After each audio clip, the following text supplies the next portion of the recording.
what are you most proud of when it comes to your growth and the brand Doula's growth? What I'm really proud of at this point is having my business actually be able to pay other people's bills and to be a home for other creatives. So I'm really proud that everyone who is on my team just has amazing things to say about working at the brand Doula and is having an amazing experience. And that's something I feel a lot of pride about because I've been very intentional about building the right company culture. When you think about large corporations, one of the biggest issues they always have is retention. It is a big issue. So the company culture that I have built, regardless of your employment status, whether you're considered a full-time employee or a contractor, is the same. You're part of the team and you're treated as such. And we care a lot about your experience, getting you work that pays your bills, paying you fairly, etc. So that's a little bit different, I think, than a lot of other agencies, but it's one way to do it in terms of rethinking how you even treat contractors and like mentally and emotionally not separating the two as much. What's going on, everyone? It's your favorite founder and host, Jerlisa Juju Fontaine. I'm a proud product manager turned digital media entrepreneur and community builder with a passion for all things business, innovation, productivity, and of course, digital health. I'm on a life mission to create a world where people can live healthier and financially fulfilling lives, all whilst doing the work that they love. So how does this podcast fit into that? Step into the world of the Very Necessary Decisions podcast, where I interview industry experts, thought leaders, and change makers on the very necessary decisions that they had to make for the sake of their accelerated business and career growth. We take deep dives into their innovative strategies, business models, and more. And don't worry, we aren't sticklers on this side. We make these conversations informative, yet fun and chill. Take a listen. What's going on, everybody? Welcome back to another episode of the Very Necessary Decisions podcast. I promised you all that when I introduce you to people on this podcast, they're each going to represent a different skill, a different type of business, or a different type of leadership that I think that you all can benefit from. So today I'm really excited because we're going to talk about a topic that I am absolutely not an expert at. And if you all remember, Brittany, she was that, and you all really fancy the topic of branding and marketing. So I did realize that maybe it might be a great idea for me to expose you all to somebody else who operates their business a little differently than Brittany, but it's still in regards to the topic of branding and marketing. And with that, today I'm introducing you all to the lovely, amazing, intelligent, and successful Lola. And she happens to be the founder and CEO of the brand Doula. Some of you may be familiar with her business, some of you may not. And if you're not familiar with her business, basically the brand Doula is a creative agency. They actually serve clients worldwide. So not just New York, not just San Fran, not just the US, but people outside of the US. That's the kind of impact that she has. And a cool thing about her business model is she's not only doing branding and marketing just for product-based businesses or service-based businesses. She actually does branding and marketing also for people who are seeking personal branding services. So maybe I'm an individual where I'm the business. Like, I don't have a product, I don't have a service. It's just me kind of going out there speaking, being on panels and etc. But I want people to see me as a thought leader. I want people to hear what I have to say. And sometimes, most times, if not all the time, that kind of person does need someone who's a brand expert because they can help them pinpoint how should they represent themselves in front of the audience that they want to listen to them. So that is the work of Lola. I am really impressed by her. Like I told you guys before, I think I have a really good eye for what works when it comes to branding and marketing. But to be the person that actually does it, I just don't have it. But with that being said, Lola, I can go on and on about you, your work, and your impact. If you don't mind, please let them know, who are you? Where are you from? And girl, how'd you even get to this point? Thank you so much for having me. Hello, everyone. I am Lola Adewuya, the founder of the brand Doula. I started my studio back all the way in college, if you would believe it, which was like 2017, 2018. I had originally started as a freelance designer trying to get experience literally for internships. And over time, I realized that who I really wanted to work with were women of color and women-owned businesses that I felt were so quickly growing as a demographic of entrepreneurs, but were so little supported in the industry in terms of getting resources, getting advice, getting insight into what makes a business successful. And one of those things are really good branding and marketing. And so I quickly noticed a gap there and something that I was just genuinely interested in doing and what felt fun for me. And so I created the brand Doula. And then from there, it's been going. We're now 6-7 years into it. We've worked with over 80 clients at this point, and I've grown my team to being a team of 9, which is really wild to think about since I'm only 25. But it's been really humbling and a really amazing experience. And so we've grown from just being solo, offering little visual identity designs, logos, websites, all the way up to now full-blown marketing retainers, activations for brands, and more. And so I'm really excited to see what the future of the brand Doula holds and to talk a little bit more about it today. First of all, amazing introduction. I think there's a lot of things that we can celebrate from what you just mentioned, but when I listen to you speak about the evolution of the brand doula from being something that you started in your college years to being a 25-year-old woman now who's basically operating this full time, what are you most proud of when it comes to your growth and the brand doula's growth? Because there's a lot you can be proud of. Yeah, there is so much to be proud of. I think these days, what I'm really proud of at this point is having my business actually be able to pay other people's bills and to be a home for other creatives.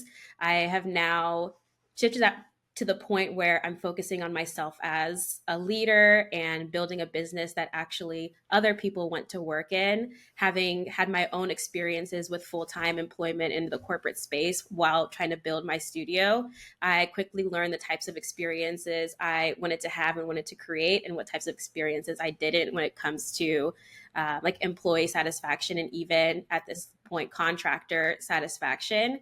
And so I really focused on how can I build a studio that people just, they love to work at. And it's not just always about the clients and their experience, but also the creatives behind the work. Because I believe that when you're creating from a space of safety, of joy, of curiosity, the work is actually better.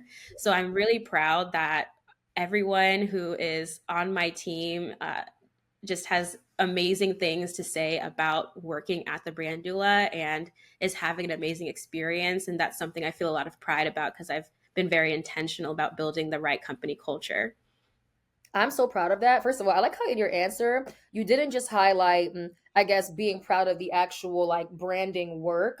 I think what really amazes me, the fact that you focus so much about leveraging your corporate experience to think about, as someone who wants to build her own team for her own business, how do I make sure that my team for my company doesn't feel like how I felt at my last company? Mm-hmm. Like, not only am I a founder because of the service that I provide, but I'm a legitimate founder because of the way I manage my team, the way I lead my team, and the way I serve to satisfy my team and make sure that they feel financially fulfilled and also like spiritually fulfilled, and they actually want to be there. Because when you think about large corporations, one of the biggest issues they always have is retention. It is big Like, issue. it's always an issue. It's like there's so much work that goes into recruiting so many people for a company, but the real work needs to be in how do I give people what they deserve, and to an extent also what they just want sometimes, so that they Mm-hmm. actually feel the need to stay because they feel like this is a space that's investing in my growth, investing in my livelihood, and etc. And you prioritize that, which brings me to a question. You ready? Yeah. Okay. We're going to start off talking about like this concept of business operations. Now, for a Mm-hmm. lot of you, you're probably saying, oh my God, Juju, can we start off with the whole creative agency stuff? We're going to get there. But I really want to talk about business operations really quickly because I feel like whether you're somebody who owns a brand studio, a creative studio, or etc., knowing how to operate a business is very, very important. Earlier, Lola, you mentioned about how do I satisfy both my employees and my contractors? Somebody may have heard you said that and say, what the hell is the difference? So can you explain to people listening, what is the difference between an employee and a contracted worker? Mm-hmm.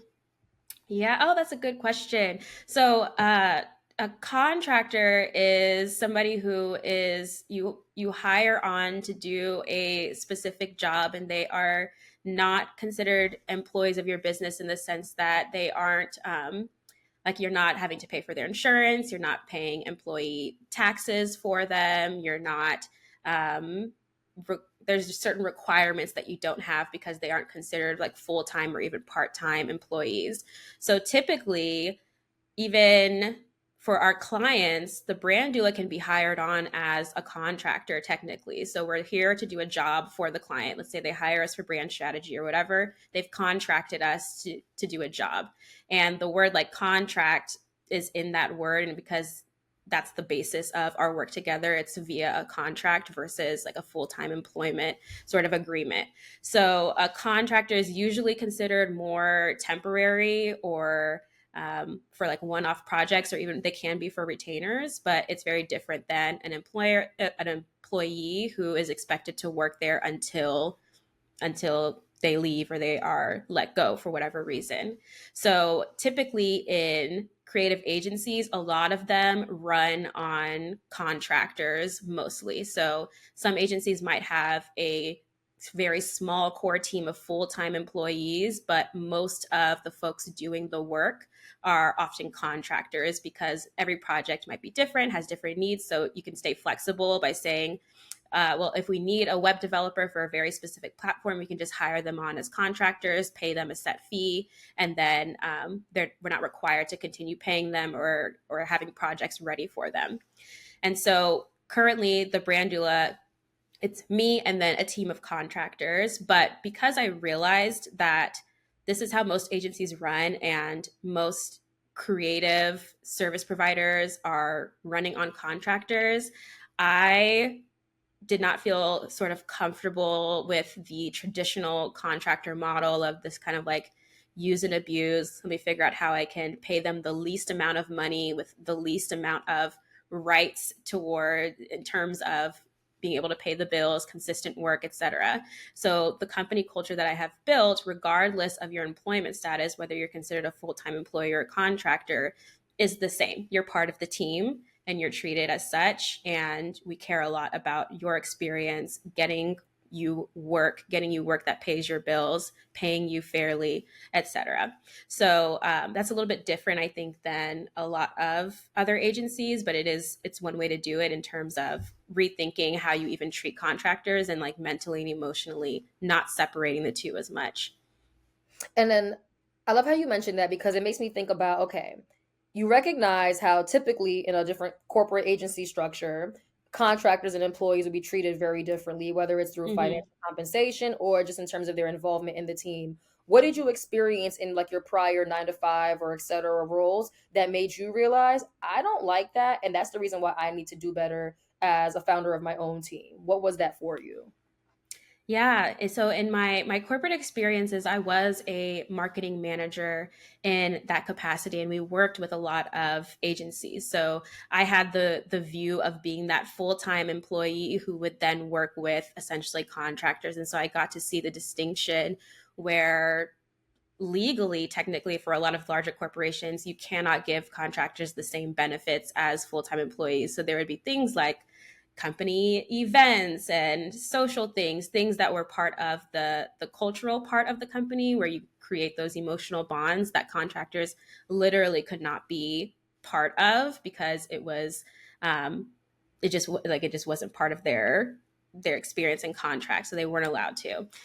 So there's that piece that I was like, but if I'm running my own company, first of all, I'll be all by myself. If nobody got to participate and get a nice hoodie or whatever, like that's not very fun. But two, I also felt that there was a distinct sort of way that especially large corporations treated agencies, in the sense that there is this very non-human approach and non-compassionate approach where it's kind of like you need to get the work done, and I don't care how it gets done, or like if somebody gets sick, we don't care. Like if the work needs to get done. Really harsh sort of feedback and ways of communicating, almost like the contractors are robots or not humans themselves. And that would be different than how, say, full-time employees were treated. And so it was a little bit twofold in the way that I approached my own agency. I talk a lot about the client experience, or the contractor experience, but we also have very high expectations for the way that our clients engage with us.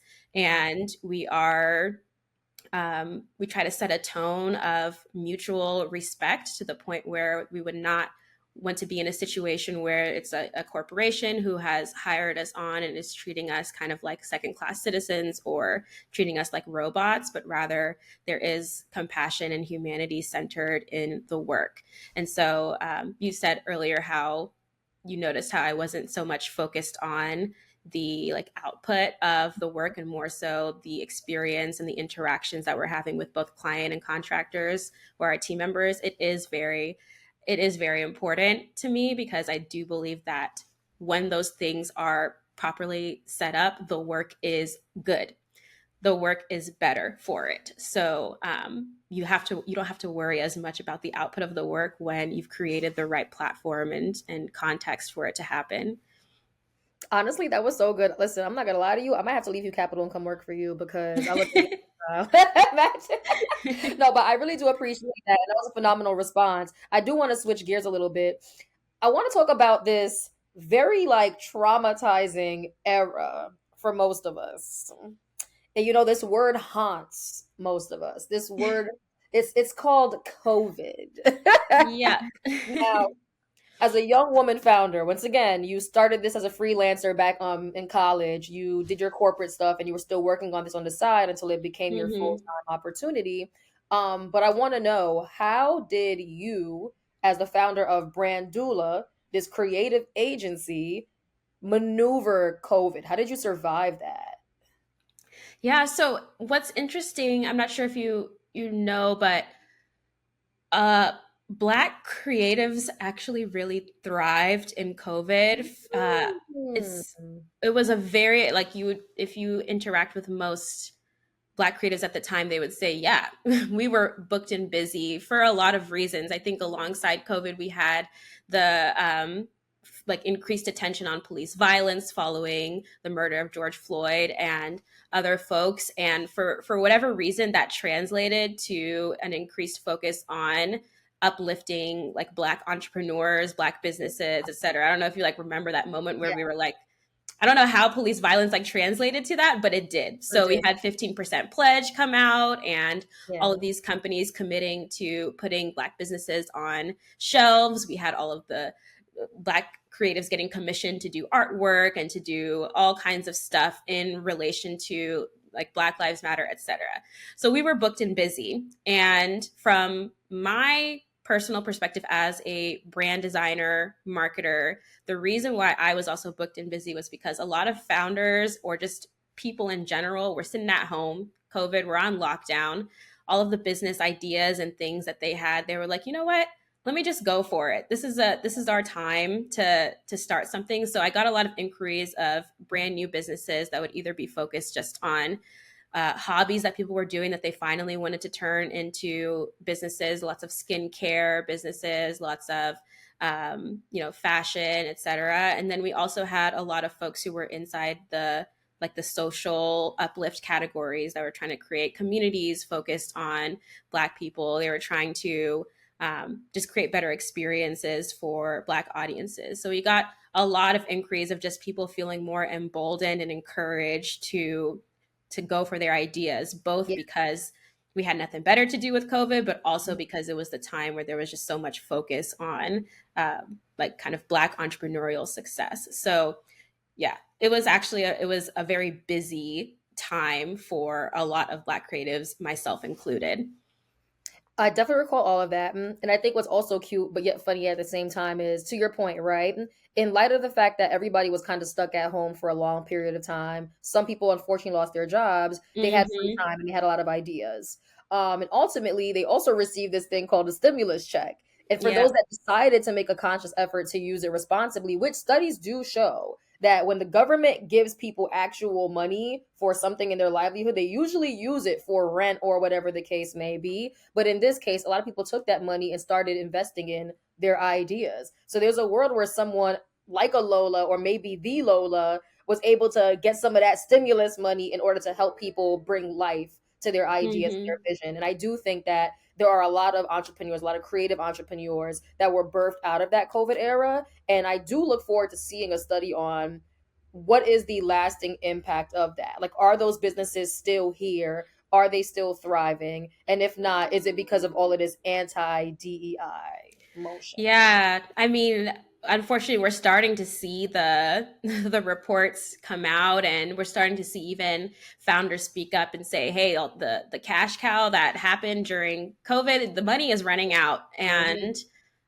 for a lot of reasons, economically, folks aren't shopping as much and spending as much, but we're already starting to see large corporations that were sort of supporting with funds and all of these things pulling back on these efforts. We're starting to see some of that funding run dry, and it is really unfortunate to see. And so I would be also interested in the next 5 years to see another report come out to see actually Mhm. how many of these businesses are still stocked, say at Sephora and Target and Ulta, et cetera, and how many really survived past the boom that ended up being COVID. So, but right now, it's not looking amazing, I have to admit.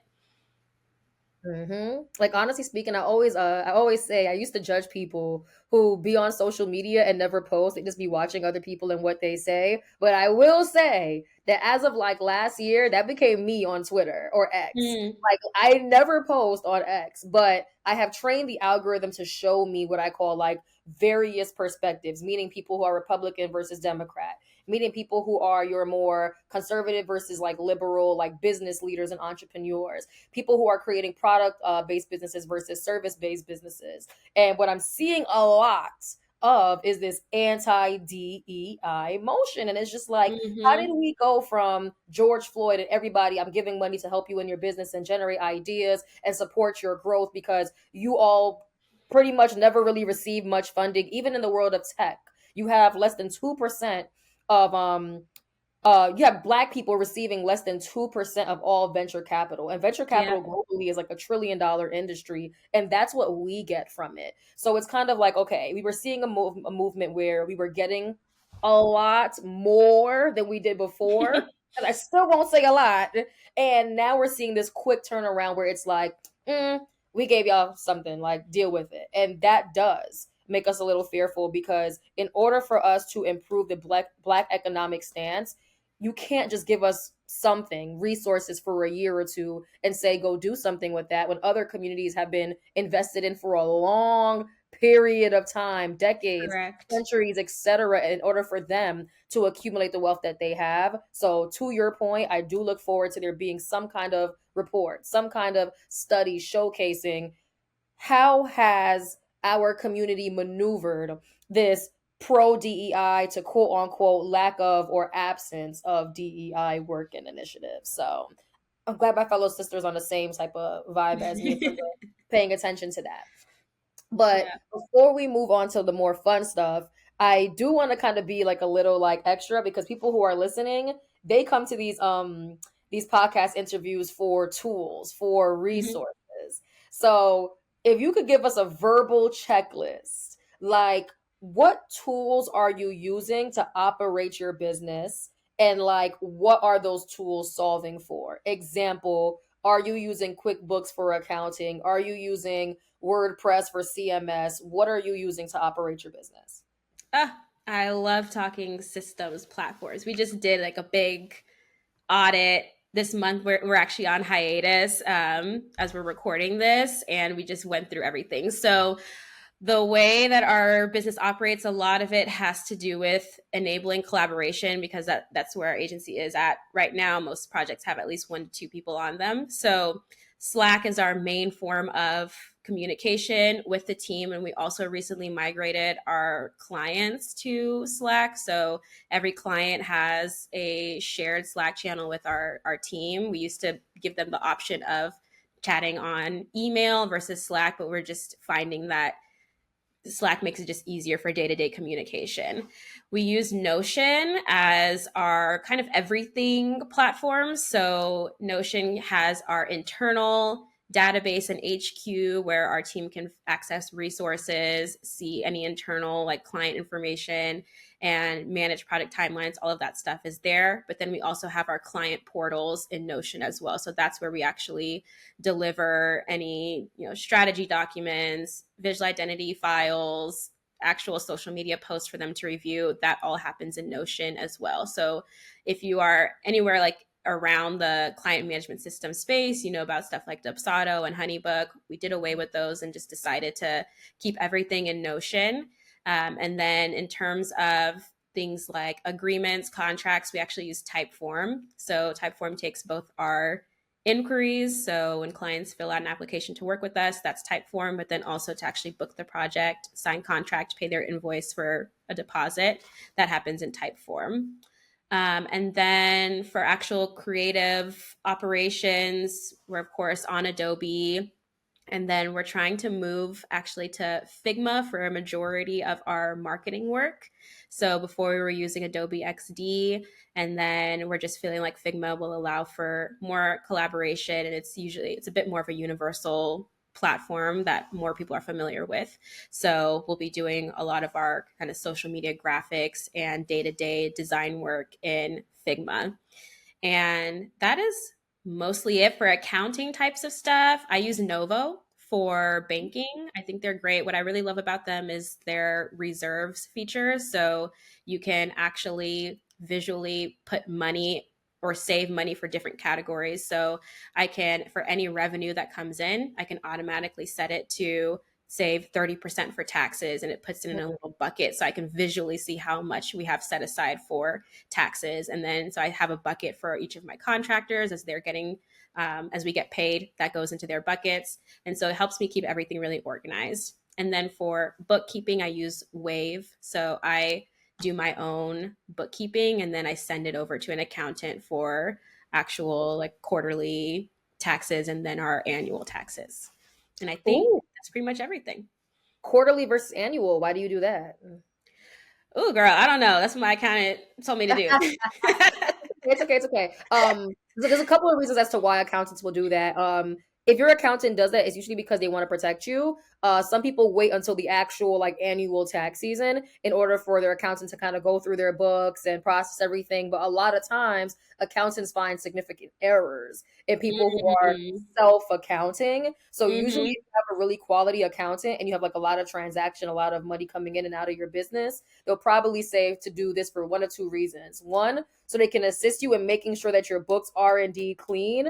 But then two, if you are a self-employed entrepreneur, some people might find it better to ongoingly pay taxes to the government versus waiting till the end of the year because they find themselves not having properly prepared for that tax season. So there's a couple of different reasons as to why they do that, but that's just like a few of the reasons as to why accountants will do that. I used to work in an accounting office. I thought I was going to be an accountant. I thought I was going to be a doctor.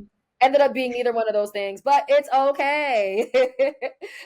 I'm just mad. I'm all over the place, girl. You found your place. You're killing it right now. I try, but you're killing it more. You're killing it. Okay, cool. So for everybody who's listening, once again, I did want to start off with the business operations portion of it, mainly because to watch a 25-year-old woman be able to just have her SHIT together and really produce something that I'm actually seeing in terms of impact. I was just telling Lola earlier, I was taking a look at her portfolio because one thing about me, I'm going to look through people's portfolios every single chance I get. And to see two familiar brands being entities that she's worked with, I think is like a way of showing like credibility, right? It's like you can see her work, you've experienced her work, whether it be online or purchasing a certain product, and you never really know who's behind contributing in some way or form to these brands that we experience. But when you do find out who that person is, it's pretty enlightening and it's pretty dope. So I had to give Lola her flowers there. Thank you. You're welcome. But now I want to talk about all things creative stuff. Are you ready? Let's do it. Okay, so we spent a lot of time discussing your leadership style, why team is so important to you, why treating employees and contractors are so fairly, are so important to you. Um, I want you to basically walk me through, as a creative agency owner, who is on your team. You did mention about like a web developer, but like give me a breakdown. What kind of contractors and employees do you need to have? Yeah. So the way my agency is run specifically, we have me who actually does a little bit of everything. So I am still in the day to day of strategy, design, etc. And then we have a project manager slash studio manager. So she helps things run logistically in terms of onboarding clients, managing timelines, preparing final files, any of the stuff that makes a project actually get to the finish line. She helps with that. And then the rest of our team is a mix of strategists, designers, and marketers. So we have on the strategist side, mainly a brand strategist slash a copywriter. So she does all of the foundational work that goes into actually developing a vision for the brand and how we want it to come to life, and then putting those into words and messaging. So the things that you need to put in your Instagram bio or key marketing language, like what's going to go on a billboard or what's going to go on the website, that's what a copywriter does. So we find it helpful to have a brand strategist slash copywriter in the same capacity because they're very much related. Then we have that category of designers. So we have designers who will do the initial logo designs, color palettes, fonts, all of those things, but then all of the what we call kind of touch points or brand expressions, which is anytime a potential customer is interacting with our client's business, what is that experience like? And how do we make sure that it is very impactful visually? So what does the website look? What do the social media graphics look like? What do the emails look like? That's what our designers work on. And then we have the category of marketers, which are mostly our social media managers. We're going to be hiring on an email marketer and paid social slash growth marketing manager. But those are all of the folks that handle our clients' day-to-day marketing efforts. So you've done all the work of building your brand vision, you have all the visuals and everything done. So how do we actually get this out into the world and growing an audience? That's what our marketers do.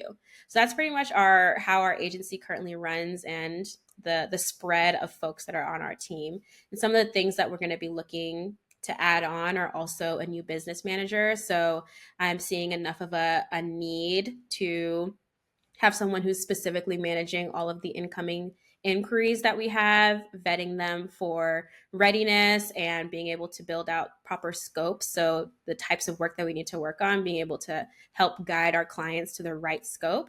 And then also starting to do a bit of outbound pitching. So far, we've actually never pitched a client or like reached out to a potential client. They've always come to us, which is amazing. Again, very humbling that we've been able to work with dream clients who have found us. But we're really excited to now put the brand Doula out there legitimately in a way where we feel confident enough to reach out to a founder who we think would really benefit from our services, and being able to, send out a pitch deck and connect with the founders and really explain to them what's so great about branding and marketing, especially at the brand Doula. So we're going to be hiring on a new business manager to help support with that.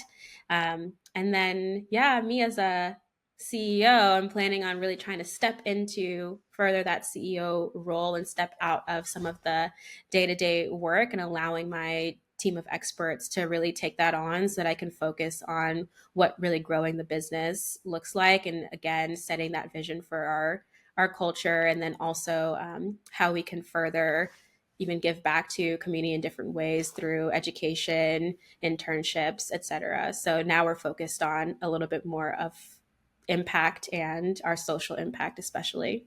Check you out. Okay, so I want to highlight a couple of things. When I listen to you throughout this interview, I hear someone who's just doing a lot of things differently. The way you lead your team, the kind of people who need to be on your team, the evolution of your business. You're just killing it. So what I want you to do is just give me a sum up. How do you approach the model of building your business differently than others as a sum up? As a sum up, I would say that we are operating almost as a collective in the sense that the brand doula itself is something that I feel me and the team own together, and the team feels just as much responsible for the care and keeping and success of the business as I do. And so that guides a lot of the decisions I make. One of the decisions that we just made was adding on this concept of one-off services or individual services that each of my team members can offer on their own. So prior to this point, the way that we would bring on new business is a client inquires. I'm usually the one answering the inquiry. So we build out the scope, and then I assign the appropriate team members to the project. And that's amazing. We make money from it. That's great. But then there are times where you have to adapt to, say, a slow season, or there are times where even our contractors want to take on work, and a lot of them actually, like, they don't want to have their own websites. They don't want to manage all of the logistics and project management of things. They just want to do the creative work. And so they started coming to me and being like, this client just inquired with me on the side, like somebody reached out to me via email. I would do it if the brand doula brought them on as a client, but I just don't want to do it by myself. So it got me thinking, what if we were able to allow our contractors to basically bring in their business of their own and do the work, but the brand doula supports them with all of the logistic sorts of things. So the outcome of that decision was, now when somebody heads to the brand doula's website, they can inquire for our general sort of team offered services, or they can actually book each of our contractors individually. So each of our team members, you can actually book some of their services. And I would say what this allows is a lot of really great things. And I've never seen this done before, but one, it allows our team members to generate additional income for themselves. So let's say that there just is not demand currently for a big retainer marketing management service that comes to us, but people might still want to book, a social media audit, a strategy audit, or whatever. They can continue to generate that income for themselves, and the brand doula can be a vehicle to do that. So they don't have to wait for us to get a really big project for them to continue making money. It's also a way for us to continue serving clients who maybe don't have the budget for some of our larger services, but could still have use for some of our hourly done services or quick projects. So like I just said, maybe a retainer, they're not ready for that yet. They don't have the budget for that yet, but it might be really helpful for them to get a social media calendar for a month to see how things work, and for them to be able to then take that on themselves. So it allows us to continue serving a lot of our target demographic at different phases of the business that they're in. And then it allows us to keep our actual sort of retainer roster small. So retainers are very, costly in terms of time, financially, and even just like emotionally. You have to put a lot of brain space into running an entire marketing program. So we really like to keep that retainer small. So if we can continue to support our clients with one-off projects while keeping our actual team retainer small, that's really great. So that sort of collectivist mindset has really shaped how our agency is growing, in the sense that everyone can contribute to the success of the business and then also receive from the business and actually get something out of their experience versus just constantly putting work in and getting nothing from it. Okay. And then I'm curious though. So let's say my name is Juju and I want to sell hair care products or some kind of product. But I don't even know like what the most important aspects of branding are. If you had to phrase out a checklist, what are like the top 5 things that every business should be thinking about or getting somebody else to think for them about in terms of branding? Yeah. Oh, I love this question. So if you are a new business, you're trying to start a hair care brand, the first thing that you really want to do is get clear on like what is your competitive advantage and who are you serving with that competitive advantage. So what I like to tell people is that it's not that you're just saying, okay, I'm going to start a hair care brand, so my competitor has to be Pantene or like the biggest hair care brand out there. That's not necessarily true. It's based on who your audience is. So let's say your target demographic is actually Black women with kinky curly hair. They aren't shopping Pantene, so that's not your competitor either. Your competitor is other brands that are serving that demographic. So you really need to understand how you compare to other brands that are serving your target demographic and be very clear on what your advantage is over them and how you want to stand out. That is the core of a brand strategy, because everything from there is guided by that competitive advantage. How you speak about the brand, the messaging, how it looks, you're wanting it to feel different and feel good to your target demographic. So be super clear on that. Make sure you have a reason for having that business, and the problems that you're trying to solve, be very clear on that. So it's not just I want to start a hair care brand because I think it's cute, or I've always wanted to be a business owner, so I'm just going to start a hair care brand.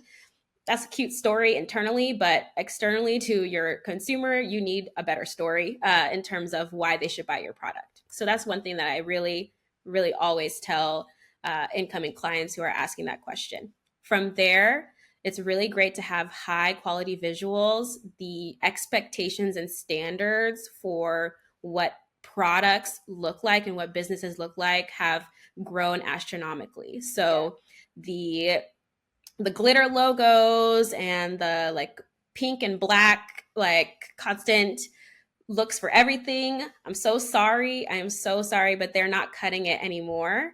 And your consumers, your target consumers, are going out to Sephora, Target, and they're seeing stuff that looks a lot better. I'm not going to lie, or just looks more, has more personality, looks different, looks more mature. So raise your standards. And if you already have the standards, that's amazing. You can hire somebody to execute on those standards and make sure that the visuals look really good. So the packaging is on point, the website is on point, it's easy to use and all that stuff. So that's the visual part. And then lastly, it's all of the touch points. I would say the main touch points, so the points where you're reaching your customers, are going to be on social media. It's going to be the website. So what's the shopping experience like? And then it's going to be the actual product. What's that product experience like? So if you have those three things on point, then you are good to go. So making sure that you have a good marketing program. You don't have to be everywhere. You don't got to be on Pinterest, TikTok, LinkedIn, Instagram. Pick one and commit to it and try to do that really well, or hire somebody to do it really well. For your website, biggest thing is making sure it's easy for people to shop at. You don't want to make it hard for people to spend money on your business. Don't make it hard. If your website has to be one page with a product and a shopping link on it, so be it. Because if you're not a web developer or web designer, that's better than overdoing it and making it hard to read with the colors and the fonts and everything. Simple is best. Easy to use is best. And then lastly, on that product experience point, really making sure that your actual product is good.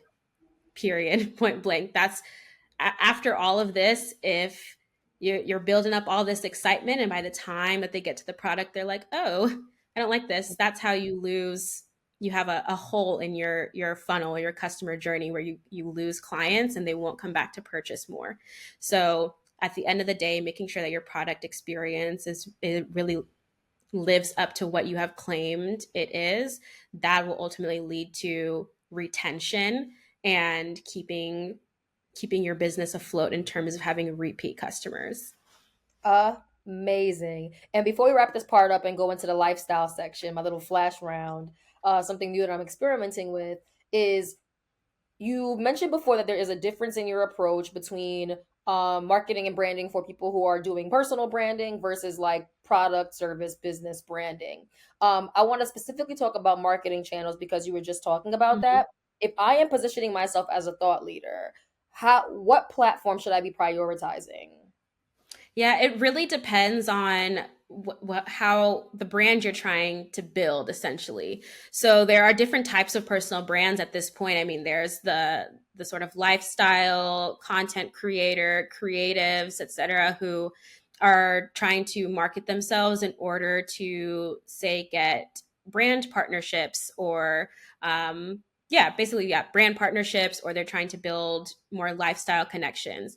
Those you'll typically find on Instagram or TikTok or even personal blogs. For those who are trying to build a personal brand in the professional space and they're trying to, say, get more like business partnerships, or they're trying to even get a job out of their personal brand, you got to be on LinkedIn. You might be on YouTube a little bit if you're trying to position yourself as an educational thought leader. You might be less on Instagram and TikTok. So what I recommend is think about, what are you trying to gain from building a personal brand? And that should lead you to the correct platforms that you want to be on. So is it something that is a little bit more professional, a little bit more potentially corporate? Is it about getting clients, which you should probably also be on LinkedIn for that? Or is it more about building an image, building more day-to-day friendships, connections, brand partnerships? Then you're probably going to be on one of the more fun platforms like Instagram, TikTok, maybe even Pinterest. Fire. Oh my God, this is so well. First of all, I had a bunch of questions that you actually answered in your prior answer, so I'm very grateful for that. So as you wrap this up, I do have like 2 to 3 quick questions for you for my little flash round. Are you ready Oh, for it? wait. I do have one more Play it. because this is blowing up. Substack. If Oh, you are trying yeah. to build a personal brand as a thought leader and you want to be in that space that's in between professional and maybe even that content creator lifestyle space, Substack is popping off right now. I think people really missed the whole blogging WordPress days, and it's becoming a really great platform to be on, and you can actually grow on that platform. You can be discovered and all that stuff. So also consider Substack. I feel like I had to say that because it's something that you want to hop on like now. If you're ever wondering, oh my gosh, I missed out on the TikTok wave or the Vine wave or whatever, what's the next platform I need to be on? It's Substack. And then Substack because we realize that email marketing is becoming very important, or email blogging is becoming very important, Mm-hmm. right? A lot of people will realize, okay, with Instagram or TikTok or etc., like those platforms and their algorithms control who sees you and who you get to engage with. But with Substack, there's a more natural, more authentic experience that you have with people who are like reviewing your content through email. Also, if Instagram shuts down, if TikTok shuts down, that's it. But email, that even Yahoo is pretty much not even relevant, and you can still Yep. access your Yahoo account, right? So Yep. I feel like, to your point, like Substack, Beehive, I use ConvertKit. I'm not gonna lie, ConvertKit is great for automations, but I think that the way Substack works is it does a really good job at getting you seen, but also helping you monetize a lot better. Yes. And that's kind of a difference there. So I'm glad that you mentioned that. We'll add that to the list. So yeah. So for the lifestyle flash round, 3 questions. Are you ready? Let's do it. Favorite genre of music? Uh, Indie R&B / neo soul. Do you like UK R&B music? I don't know if I've gotten into it Get that into much. it. So there's Let me get actually into it. do you have an iPhone? Yeah.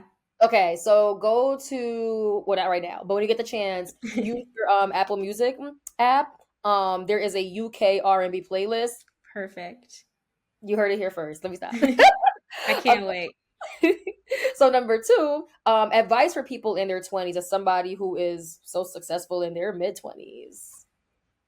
Girl, there's no way to prepare for it. The tasks will find you, and you either do the task or you don't.